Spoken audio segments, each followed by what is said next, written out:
Magandang araw mga kamare. Ito po, magluluto naman po tayo ngayon na nagtitrending na waterless chicken. At dahil trending nga, syempre hindi tayo pahuhuli at kailangang subukan din naman natin.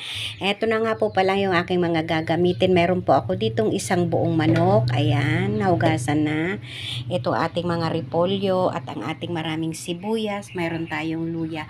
At ito yung ating apple. Ayan, nahihimayin pa lang natin. Okay, simulan na natin. Hiwain na natin yung ating mga bagipechay. Pwede naman pong cabbage dito. Pero ito po ang gusto ko kasi mas makatas yan. Yan.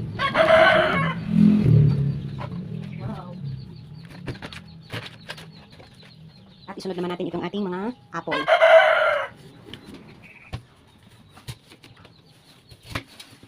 Dapat ganyan lang daw po ang hiwa. Kaninipis. O kalaki.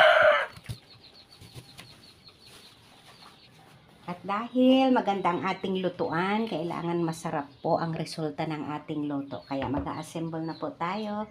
Dito sa ating lutuan, maglalagay lang tayo ng sibuyas.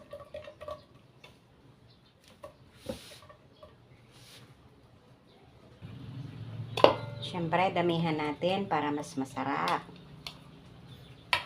Sunod naman natin ilalagay yung ating luya. Maglagay tayo ng luya. At maglalagay din po ako sa ilalim ng apple. Ayan. Bali, dalawang maliliit na apple po ang ginamit ko. At pagkatapos ay lagyan na natin ang ating napa-cabbage. Ayan. Damihan natin. Ito pala sa ibabaw.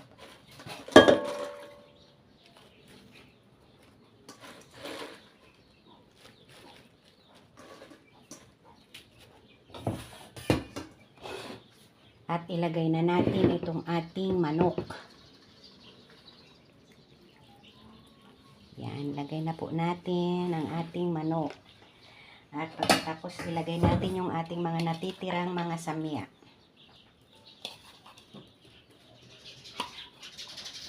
Sibuyas, luya, ang ating apple,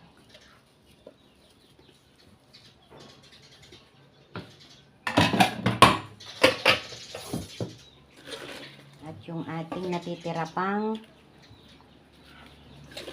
pechay bagyo. Ayan. Naku, umapaw na yata. Magre-reduce na